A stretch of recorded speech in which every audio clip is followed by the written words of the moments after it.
स्पर्धा परीक्षांचा अभ्यास करताय आणि अभ्यास किती झालाय ते तपासायचं आहे। त्याचबरोबर स्पर्धा परीक्षांच्या मुख्य परीक्षा तसेच इतर महत्त्वाच्या परीक्षांमधील महत्त्वाचा असणारा विषय मराठी व्याकरण अभ्यासायचा आहे, त्याचा सराव करायचा आहे। तर मित्रांनो, हा व्हिडिओ तुमच्यासाठीच आहे आणि ही सिरीज देखील तुमच्यासाठीच आहे। आजपासून आपण सुरू करतोय मराठी व्याकरणाचे वारंवार येणारे प्रश्न, ज्यामध्ये आपण प्रश्न, उत्तर आणि त्यांची पूर्ण स्पष्टीकरण पाहणार आहोत। ज्यामध्ये तुम्हाला फक्त प्रश्न आणि उत्तर नाही मिळणार, तर स्पष्टीकरण आणि तेही शास्त्रीय आणि मुद्देसूद पद्धतीने मिळेल।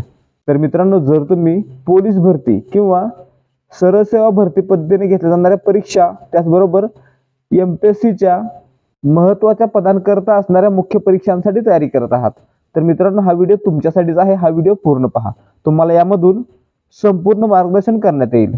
तसेच मित्रांनो, जर तुम्ही या परीक्षांसाठी तयारी करत आहात आणि याच प्रकारचे व्हिडिओ तुम्हाला पाहायचे आहेत, तर देहाधिकारी स्पर्धा परीक्षा मंच या आपल्या हक्काच्या YouTube चॅनलला सबस्क्राईब करायला विसरू नका। आता सुरुवात करूयात आजच्या प्रश्नांना। प्रश्न क्रमांक 1, खालील पर्यायातून तत्सम शब्द ओळखा। आता मित्रांनो, तत्सम शब्द म्हणजे काय, त्याचबरोबर तद्भव शब्द म्हणजे काय, हे आपण पाहणार आहोत। तर मित्रांनो, आता मराठी भाषा ही पूर्णतः मराठी भाषा म्हणजे स्वतःची भाषा नाहीये। काही शब्द बोली भाषेतील आहेत, काही शब्द दुसऱ्या भाषांमधून आलेले आहेत। तर मित्रांनो, जे शब्द संस्कृत या मूळ भाषेतून जसे तसे मराठीत येतात त्यांना तत्सम शब्द म्हटलं जातं। आणि काही शब्द संस्कृतमधून येतात परंतु त्यांच्या रूपामध्ये काहीसा बदल होतो, जसं की कर्णचा कान होतो। तर मित्रांनो, या प्रकार शब्द असेल तर त्यांना तद्भव शब्द असं म्हटलं जातं। तर मित्रांनो, या ठिकाणी पहा, गादी, गिलके, गुलाब हे काय आहेत, तर हे मित्रांनो इतर भाषांमधील शब्द आहेत। तर गंध हा संस्कृतमधून आहे असा मराठीमध्ये आलेला आहे, म्हणून या ठिकाणी तत्सम शब्द कोणता असेल, ऑप्शन 1 गंध।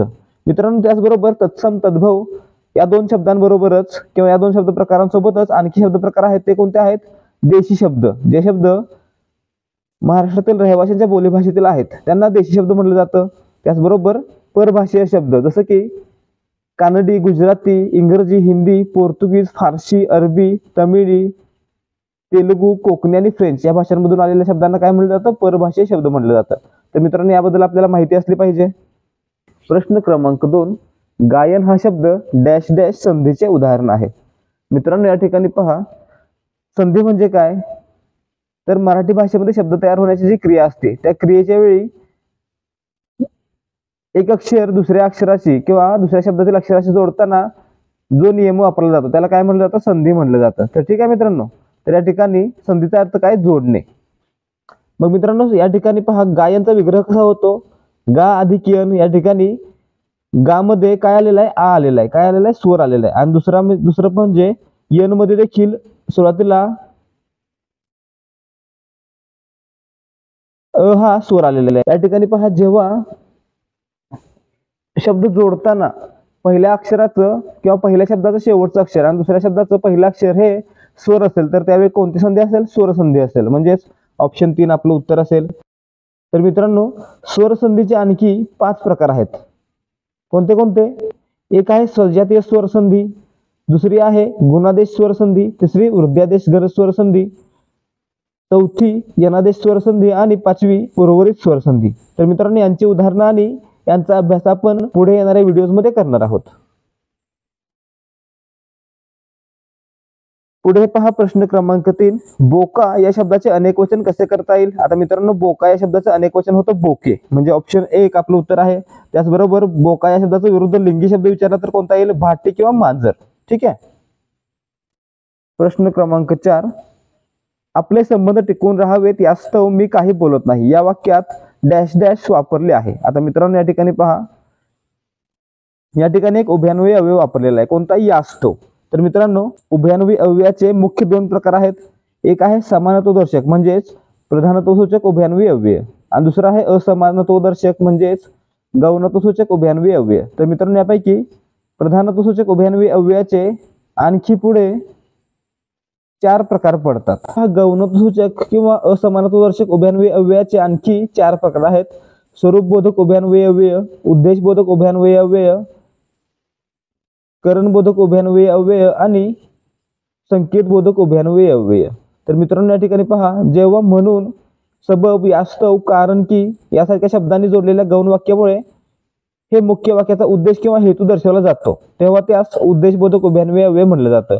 तर मित्रांनो या ठिकाणी आपले संबंध टिकून राहावेत हा उद्देश आहे आणि मी काही बोलत नाही हे कारण आहे. तर मित्रांनो या ठिकाणी उद्देश दाखवला जातो म्हणून या ठिकाणी कोणतं वाक्य असेल ऑप्शन 1 उद्देशबोधक उभयान्वयी अव्यय या वाक्यामध्ये आलेला आहे. प्रश्न क्रमांक 5 शुद्ध शब्द लिहा. मित्रांनो वाचणे हा शब्द ऑप्शन 4 प्रमाणे लिहिला जातो म्हणजे शुद्ध शब्द कोणता आला ऑप्शन 4 आला. प्रश्न क्रमांक 6 घार वर उडाली या वाक्यामध्ये वर हा शब्द कोणत्या प्रकारचे अव्यय आहे. आता मित्रांनो अव्ययाचे मुख्य प्रकार किती आहेत. अव्यय म्हणजे काय अविकारी शब्द ज्यांचा वाक्यामध्ये उपयोग होताना कोणत्याही प्रकारे त्यांच्यामध्ये बदल होत नाही असे शब्द. तर मित्रांनो याचे प्रकार किती आहेत अव्ययाचे प्रकार आहेत 4 क्रियाविशेषण अव्यय शब्दयोगी अव्यय उभयान्वयी अव्यय आणि केवल प्रयोगी अव्यय. तर मित्रांनो या ठिकाणी जर अव्ययाचा वापर करून वाक्यामधील क्रियेच्या कोणत्याही प्रकारचे विशिष्ट दाखवले किंवा वैशिष्ट्य दाखवले तेव्हा त्याला काय म्हणलं जाईल क्रियाविशेषण अव्यय म्हणलं जाईल. म्हणजे या ठिकाणी आपलं उत्तर काय असणार आहे वर काय आलेलं आहे एक ठिकाण दाखवतंय किंवा एक दिशा दाखवतंय म्हणून या ठिकाणी वर काय आलेलं आहे क्रियाविशेषण अव्यय आलेलं आहे म्हणजेच ऑप्शन 1 आपलं उत्तर आहे. जर मित्रांनो वर हा शब्द कोणत्याही शब्दाला जोडून आला असता तर त्या ठिकाणी ते शब्दयोगी अव्यय ठरलं असतं जसं की झाडावर घरावर वगैरे. प्रश्न क्रमांक 7 जागोजागी या शब्दाचा समास प्रकार ओळखा. आता मित्रांनो जागोजागी शब्द पुनरावृत्ती होते म्हणजे या ठिकाणी सर्वजण द्वंद्व समास म्हणतील परंतु या ठिकाणी हा द्वंद्व समास नसून अव्ययीभाव समास आहे म्हणजे आपलं उत्तर असेल ऑप्शन 1. आता ते का आहे जागोजागीचा विग्रह होताना या शब्दामध्ये अव्यय दिसत असून ते क्रियाविशेषण अव्ययाप्रमाणे नसते तरी देखील त्याचा विग्रह अव्ययासोबत केला जातो. याचा विग्रह कसा केला जातो तर प्रत्येक जागी असा केला जातो. जागोजागीचा विग्रह कसा प्रत्येक जागी म्हणून या ठिकाणी अव्ययासह विग्रह केल्यामुळे त्याला काय म्हणलं जाईल अव्ययीभाव समास असं म्हणलं जाईल म्हणजेच आपलं उत्तर काय असेल ऑप्शन 1. प्रश्न क्रमांक 8 स्थितीदर्शक भाववाचक नामाचा पर्याय निवडा. मित्रांनो स्थितीदर्शक म्हणजे काय एखाद्याची परिस्थिती वगैरे दर्शवणाऱ्या शब्दाला भाववाचक नामाला काय म्हटलं जाईल स्थितीदर्शक भाववाचक नाम म्हणलं जाईल. ठीक आहे मित्रांनो.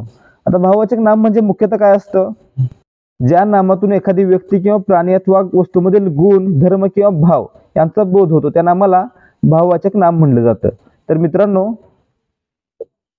विशेषणाला य त्व पण किंवा पणा इ ता की गिरी वा आई आणि वी हे प्रत्यय लागून विशेषणाचं भाववाचक नाम बनत असतं. ठीक आहे. तर मित्रांनो या ठिकाणी गरीब या विशेषणाला इ हा प्रत्यय लागून गरिबी हे भाववाचक नाम तयार झालेलं आहे म्हणजे या ठिकाणी आपलं उत्तर काय असेल ऑप्शन 1 गरिबी. या ठिकाणी एखाद्याची परिस्थिती किंवा स्थिती दर्शवली जात आहे.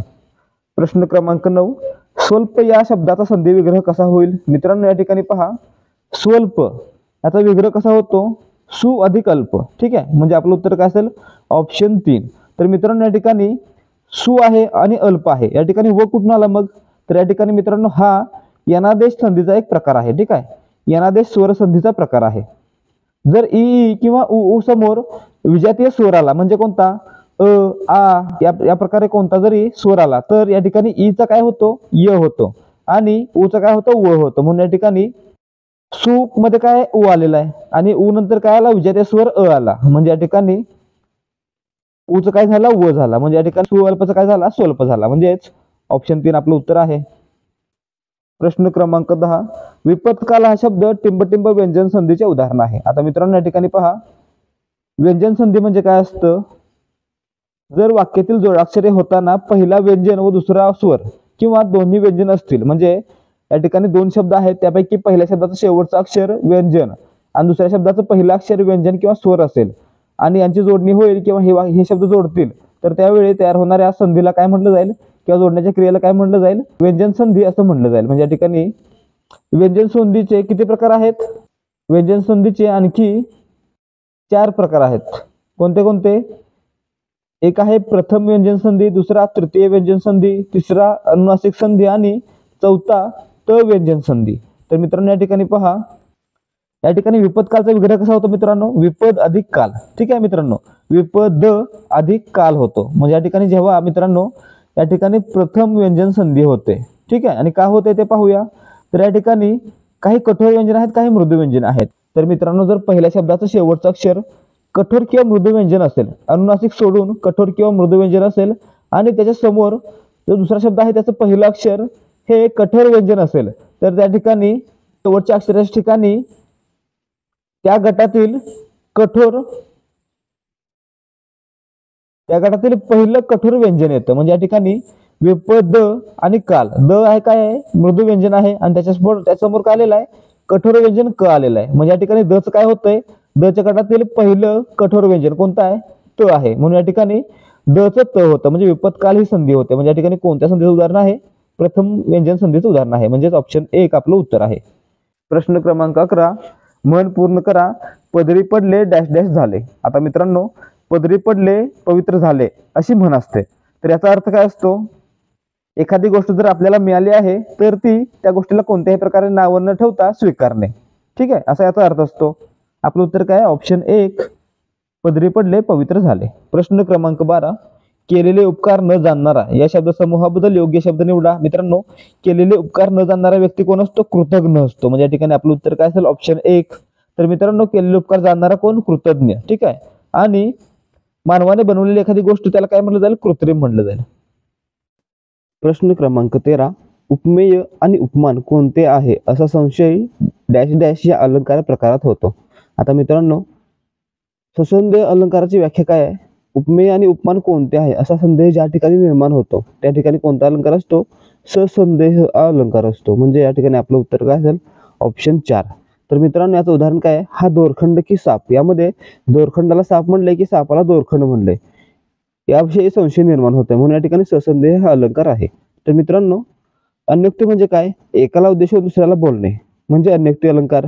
सार म्हणजे काय, जर वाक्यातील कल्पना चढत्या किंवा उतरत्या क्रमाने मांडून उत्कर्ष किंवा अपकर्ष साधला गेला असेल तर त्या ठिकाणी सार अलंकार होतो. आणि व्यतिरेक म्हणजे काय, जेव्हा उपमेय हे उपमानापेक्षा श्रेष्ठ आहे असे दाखवले जाते तेव्हा व्यतिरेक हा अलंकार होतो. प्रश्न क्रमांक 14, वीट या शब्दाचे अनेक वचनातील सामान्य रूप कसे होईल. आता मित्रांनो, या ठिकाणी वीट हा शब्द कसा आहे, स्त्रीलिंगी शब्द आहे आणि त काय आहे, त्यामध्ये अकारांत आहे. ठीक आहे मित्रांनो, आणि जेव्हा अकारांत स्त्रीलिंगी शब्द असतो किंवा नाम असतं त्यावेळी काय होतं, त्याचं सामान्य रूप होताना एक वचनामध्ये एकारांत आणि अनेक वचनामध्ये आकारांत होते. त्याचबरोबर त्याच्या अक्षरामध्ये असणारी जी वेलांटी आहे, पहिल्या अक्षराची जी वेलांटी आहे ती दुसऱ्या वेलांटीवरून पहिल्या वेलांटीवर शिफ्ट होते, म्हणजे पहिली वेलांटी होते. म्हणजे या ठिकाणी एक वचनी सामान्य रूप काय होईल, विटेचा, आणि अनेक वचनी काय होईल, विटांचा. म्हणजे या ठिकाणी आपलं उत्तर काय असेल, अनेक वचनातील सामान्य रूप आहे ऑप्शन 3. प्रश्न क्रमांक 15, कोणत्या अलंकारात एकच शब्द दोन अर्थाने वापरला जातो. आता मित्रांनो, वाक्यात किंवा कवितेच्या चरणामध्ये एकच शब्द दोन भिन्न अर्थांनी आला आणि त्यामुळे कवितेला किंवा वाक्याला सौंदर्य प्राप्त झालं तर त्याला श्लेष हा अलंकार म्हटलं जातं. ठीक आहे मित्रांनो, मग याचं उदाहरण काय आहे, मला विमान लागते. या ठिकाणी लागते हा शब्द एकतर गरज असणे आणि दुसरा त्रास होतो या अर्थाने घेतला जातोय. ठीक आहे, त्याचबरोबर मित्राच्या उदयाने कोणास आनंद होणार नाही, या ठिकाणी मित्र हा शब्द सखा आणि सूर्य या दोन अर्थांनी येतोय. म्हणजे या ठिकाणी श्लेष अलंकार होतो. म्हणजे आपलं उत्तर काय असेल, ऑप्शन 1. तर मित्रांनो, या ठिकाणी अनुप्रास अलंकार कधी होतो, वाक्यात किंवा कवितेच्या चरणामध्ये एखाद्या वर्णाच्या पुनरावृत्तीमुळे, म्हणजे एखाद्या अक्षराच्या पुनरावृत्तीमुळे नाद माधुरी निर्माण होऊन ते वाक्य किंवा चरणाला सौंदर्य प्राप्त होतं तेव्हा त्याला अनुप्रास अलंकार असं म्हटलं जातं. याचं उदाहरण काय आहे, बालीशी बहु बायकांत बडबडला. या ठिकाणी ब ची पुनरावृत्ती झालेली आहे आणि या वाक्याला किंवा या चरणाला सौंदर्य प्राप्त झालेलं आहे. रूपक अलंकार कधी होतो मित्रांनो, जेव्हा उपमेय आणि उपमान वेगवेगळे नसून एकच आहे, त्यांच्यामध्ये एकरूपता दाखवली जाते तेव्हा रूपक अलंकार होतो. याचं उदाहरण काय, देह देवाचे मंदिर, आत आत्मा परमेश्वर. या ठिकाणी देह ला देवाचं मंदिर असं म्हटलं गेलेलं आहे. ठीक आहे, आणि आत्म्याला परमेश्वर म्हटलं गेलेलं आहे. प्रश्न क्रमांक 16, दर्शक सर्वनाम म्हणून ते हे सर्वनाम वापरलेला पर्याय निवडा. आता मित्रांनो, सर्वनामाचे मुख्य किती प्रकार आहेत, 6 प्रकार आहेत. कोणते कोणते, पुरुषवाचक सर्वनाम, दर्शक सर्वनाम, संबंधी सर्वनाम, प्रश्नार्थक सर्वनाम, सामान्य किंवा अनिश्चित सर्वनाम, आत्मवाचक सर्वनाम. ठीक आहे मित्रांनो, मग मित्रांनो आपण काय करणार आहे, आता यामध्ये फक्त दर्शक सर्वनाम पाहणार आहोत. तर इतर प्रश्नांमध्ये किंवा इतर व्हिडिओमध्ये आपण इतर सर्वनाम देखील कव्हर करणार आहोत. मग दर्शक सर्वनाम काय असतं मित्रांनो, जेव्हा जवळची किंवा दूरची वस्तू दाखवण्याकरता जे सर्वनाम वापरले जाते त्या सर्वनामास दर्शक सर्वनाम असं म्हटलं जातं. ते कोणते कोणते आहेत, हा, ही, हे, तो, ती, ते. तर मित्रांनो, या ठिकाणी ते आमचे शेत आहे बघ हे दर्शक सर्वनाम योग्यरित्या वापरलं गेलं आहे. म्हणजे आपलं उत्तर काय असेल, ऑप्शन 1. प्रश्न क्रमांक 17, निंदा या शब्दाचा योग्य विरुद्धार्थी शब्द निवडा. मित्रांनो, निंदा म्हणजे काय, तर एखाद्याची कुटाली करणे, एखाद्याचे दोष वर्णन करणे. ठीक आहे, मग याच्या विरुद्धार्थी कोणता असेल, एखाद्याची स्तुती करणे. म्हणजेच ऑप्शन 4 आपलं उत्तर आहे. प्रश्न क्रमांक 18, आम्ही एक नवीन टीव्ही आणला या वाक्यातून शब्दाची कोणती शक्ती समजते. आता मित्रांनो, आपण जे शब्द वापरतो त्या शब्दामध्ये अर्थ प्रकट करण्याची जी शक्ती असते त्याला त्या शब्दाची शब्दशक्ती असं म्हटलं जातं. मग या ठिकाणी पहा, अभिधा, व्यंजन आणि लक्षणा या 3 शब्दशक्ती आहेत. अभिधा कधी असते, जेव्हा वाक्यामध्ये दिलेला अर्थ आहे असा घेतला जातो तेव्हा त्याला अभिधा शब्दशक्ती म्हटलं जातं. तर मित्रांनो, या ठिकाणी पहा वाक्य कोणतं आलेलं आहे, आम्ही एक नवीन टीव्ही आणला. तर या ठिकाणी काय होतंय, याच्यातून फक्त आम्ही टीव्ही आणला हा एकच अर्थ निघतोय. म्हणजे या ठिकाणी अभिधा ही व्यंजन शक्ती असेल, म्हणजे आपलं उत्तर असेल ऑप्शन 1.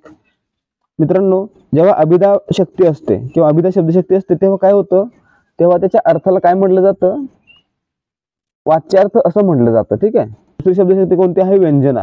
जेव्हा मित्रांनो शब्दातून सरळ सरळ अर्थ प्रतीत न होता व्यंगात्मक अर्थ प्रतीत होतो तेव्हा व्यंजना शब्दशक्ती आहे असं म्हटलं जातं. आणि याचा जो अर्थ असतो त्याला काय म्हटलं जातं, व्यंगार्थ असं म्हटलं जातं. आणि तिसरी आहे लक्षणा. जेव्हा शब्दशः अर्थ न घेता सुसंगत अर्थ घ्यावा लागतो तेव्हा लक्षणा शब्दशक्ती आहे असं म्हटलं जातं. आणि याच्या अर्थाला काय म्हटलं जातं, लक्ष्यार्थ असं म्हटलं जातं. प्रश्न क्रमांक 19, मराठी भाषेबद्दल चुकीचे विधान ओळखा. आता मित्रांनो, चुकीचे विधान ओळखायचे आहेत. 1 पहा, मराठी भाषेची लिपी देवनागरी आहे. मित्रांनो, बरोबर आहे, मराठी भाषा ही देवनागरी लिपीमध्ये लिहिली जाते. विधान 1 बरोबर आहे. 2 पहा, देवनागरी लिपीत अक्षरावर मारलेली आडवी रेष ही शिरोरेषा नावाने ओळखली जाते. आता मित्रांनो, या ठिकाणी पहा, देवनागरी लिपी या ठिकाणी वरच्या रेषा ज्या आहेत त्यांना काय म्हटलं जातं, शिरोरेषा म्हटलं जातं. म्हणजेच 2 देखील बरोबर आहे. 3 पहा, मोडी लिपीमध्ये मराठी भाषेचे लेखन केले जात असे. मित्रांनो, बरोबर आहे. याच्या अगोदर मराठी भाषा आहे ती मोडी लिपीमध्ये लिहिली जायची, त्यानंतर देवनागरी लिपीचा वापर प्रख्यात झालेला आहे. ठीक आहे, म्हणजे या ठिकाणी तिसरे विधान देखील बरोबर आहे. तर 4थं विधान पहा, मराठी भाषेची लिपी उजवीकडून डावीकडे लिहिली जाते. मित्रांनो, उर्दू भाषा आहे ती उजवीकडून डावीकडे येते आणि मराठी भाषा आहे ती डावीकडून उजवीकडे जाते. म्हणजे या ठिकाणी आपलं उत्तर काय असेल, ऑप्शन 4 हे विधान चुकलेलं आहे. प्रश्न क्रमांक 20, योग्य उभयान्वयी अव्यय निवडा. प्रमुख पाहुणे येणार होते, डॅश डॅश आले नाही. मित्रांनो, या ठिकाणी पहा, या ठिकाणी प्रमुख पाहुणे येणार होते पण किंवा परंतु आले नाहीत. या ठिकाणी परंतु हा शब्द येऊ शकतो, म्हणजे ऑप्शन 2 आपलं उत्तर असेल. तर मित्रांनो, हे परंतु काय आहे, न्यूनत्वबोधक उभयान्वयी अव्यय आहे. जेव्हा 2 वाक्यांना जोडणारी पण, परंतु, परी, बाकी ही अव्यय पहिल्या वाक्यामध्ये काहीतरी उणीव, कमी किंवा दोष असल्याचा आशय किंवा भाव व्यक्त करतात अशा अव्ययांना न्यूनत्वबोधक उभयान्वयी अव्यय असं म्हटलं जातं. ठीक आहे. प्रश्न क्रमांक 21, गरीब या शब्दाचा विरुद्धार्थी शब्द कोणता आहे. मित्रांनो, गरीब हा काय, हे काय विशेषण आहे आणि याच्या विरुद्ध कोणतं विशेषण असतं, श्रीमंत हे विशेषण असतं. म्हणजे ऑप्शन 4 आपलं उत्तर आहे. मित्रांनो, गरिबी हे गरीब पासून बनलेलं एक भाववाचक नाम आहे. प्रश्न क्रमांक 22, खाली दिलेल्या शब्दसमूहासाठी योग्य तो शब्द निवडा. डोक्यावरून ओझे वाहून नेणारा. मित्रांनो, डोके म्हणजे काय, माथा, आणि माथ्यावरून ओझे वाहून नेणारा म्हणजे कोण, माथाडी. म्हणजेच ऑप्शन 1 आपलं उत्तर आहे. तर मित्रांनो, ओझे वाहणारा किंवा उचलणारा हमाल असतो. डोके फिरलेला व्यक्ती किंवा वेडा व्यक्ती माथे फिरू म्हटलं जाईल. आणि बिंधा म्हणजे काय, एखाद्याच्या उपकाराखाली लपलेला. ठीक आहे. प्रश्न क्रमांक 23, खाली दिलेल्या वर्णातील महाप्राण वर्ण ओळखा. आता मित्रांनो, ज्या वर्णाचा उच्चार करताना तोंडावाटे हवा बाहेर सोडली जाते त्याला महाप्राण वर्ण असं म्हटलं जातं. ठीक आहे. मग या ठिकाणी ह चा उच्चार करताना हवा तोंडावाटे बाहेर सोडली जाते. मग या ठिकाणी ह काय आहे, महाप्राण वर्ण आहे. म्हणजेच ऑप्शन 1 आपलं उत्तर आहे. तर मित्रांनो, ह च्या गटातील कोणते आहेत, ज्यांचा उच्चार करताना ह चा उच्चार देखील होतो अशी कोणती व्यंजन आहेत, ख, घ, छ, ठ, ढ यासारखी एकूण 14 व्यंजने आहेत ज्यांचा उच्चार करताना हवा तोंडावाटे बाहेर सोडली जाते. म्हणजेच एकूण 14 महाप्राण वर्ण आहेत. प्रश्न क्रमांक 24, सत्य विधाने ओळखा. या ठिकाणी विधान वाचा. 1, एकाक्षरी शब्दाचे सामान्य रूप होत नाही. मित्रांनो, बरोबर आहे. या ठिकाणी पहा, एक वाक्य आहे, अ ने ब ला मारले. मग या ठिकाणी अ काय आहे, एकाक्षरी नाम आहे, एकाक्षरी शब्द आहे. आता मित्रांनो, याचं सामान्य रूप होतं का, नाही होत आहे. म्हणजे या ठिकाणी विधान ए किंवा विधान 1 सत्य आहे. म्हणजे आपलं उत्तर काय असेल, ऑप्शन 1 आपलं उत्तर असणार आहे. प्रश्न क्रमांक 25, पर्वत या शब्दाचा समानार्थी शब्द काय आहे. मित्रांनो, पर्वतला समानार्थी शब्द कोणता असतो, तर गिरी, डोंगर, पहाड, महिधर, महिद्र, शैल. तर मित्रांनो, या ठिकाणी कोणता आलेला आहे, गिरी आलेला आहे. म्हणजेच ऑप्शन 1 आपलं उत्तर आहे. तरुला समानार्थी शब्द कोणते आहेत, तरु म्हणजे काय मित्रांनो, वृक्ष, झाड या अर्थाने घेतला जातो. तर नीर हा पाण्याचा समानार्थी शब्द आहे आणि नृप हा राजाचा समानार्थी शब्द आहे. तर मित्रांनो, आजसाठी फक्त एवढंच. आज आपण काय पाहिलं, 2024 मध्ये होणाऱ्या सर्व स्पर्धा परीक्षांसाठी महत्त्वाचा असणारा विषय मराठी व्याकरण, यावरील महत्त्वाचे 25 प्रश्न पाहिलेले आहेत. मित्रांनो, याच प्रकारे आपण मराठी व्याकरणाचा संपूर्ण भाग कव्हर करण्याचा प्रयत्न करणार आहोत, जेणेकरून त्यावरील वेगवेगळे प्रश्न उत्तर पाहून आपल्याला सर्व भाग कव्हर करता येतील. याच दृष्टीने आपण ही सिरीज बनवलेली आहे. तर मित्रांनो, याचा फायदा तुम्हाला पोलीस भरती, त्याचबरोबर सरसेवा भरती पद्धतीने घेण्यात येणाऱ्या सर्व परीक्षा, तसेच MPSC अंतर्गत येणाऱ्या पदांसाठीच्या मुख्य परीक्षा, या सर्वांसाठी आपल्याला या व्हिडिओचा फायदा होईल किंवा या सिरीजचा फायदा होईल. तर मित्रांनो, जर तुम्हाला हा व्हिडिओ आवडला असेल तर व्हिडिओला एक लाईक करा आणि स्पर्धा परीक्षांची तयारी करणारे आपले मित्र आणि नातेवाईक यांच्यासोबत हा व्हिडिओ शेअर करा. तसेच यांसारखी आणखी व्हिडिओ पाहून सर्व विषयाचा सराव करण्यासाठी ध्येयाधिकारी स्पर्धा परीक्षा मंच या आपल्या हक्काच्या YouTube चॅनलला सबस्क्राईब करा. त्याचबरोबर चॅनलवर स्पर्धा परीक्षांसंबंधी जे व्हिडिओ अपलोड केले जातात आणि जी माहिती पुरवली जाते, जे अपडेट्स दिले जातात, ते तुमच्यापर्यंत वेळेवर पोहोचावेत यासाठी बेल आयकॉनवर क्लिक करा आणि ऑलवर सेट करा. भेटूया या सिरीजच्या पुढच्या भागामध्ये. जय हिंद, जय महाराष्ट्र.